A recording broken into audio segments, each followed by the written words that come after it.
All'Istituto Montalcini di Agrigento, diretto da Luigi Costanza, è stato allestito dai docenti e dagli studenti lo spettacolo Giurgenti Terra Mia, il servizio di Gaetano Ravanà.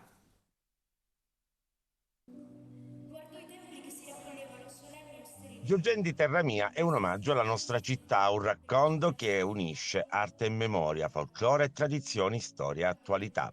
L'idea di questa rappresentazione nasce da una duplice motivazione. La prima legata al titolo di Agrigento, capitale della cultura italiana 2025. La seconda alla necessità di far conoscere ai ragazzi la storia della loro città, una città discussa e problematica, ma ricca e unica per ciò che la caratterizza.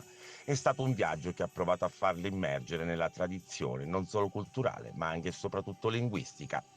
Un progetto a più mani che ha visto la collaborazione di docenti e tirocinanti: Giovanna Galvano, Romina Sutera, Graziella Gangarossa, Rosalba Napoli, Paolo Padalino, Laura Giancani, Alessandra Curreri, Rosario Bevilacqua e Angelo Prato.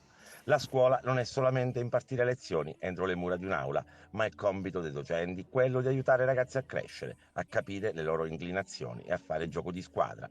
Essi sono parte di una collettività e solo insieme agli altri il successo è assicurato. Un grazie al dirigente scolastico Luigi Costanza, si legge in una nota stampa, per aver creduto in una scuola attiva e coinvolgente e avere dato l'opportunità agli alunni, attraverso la guida dei loro docenti, di esprimersi e di imparare divertendosi.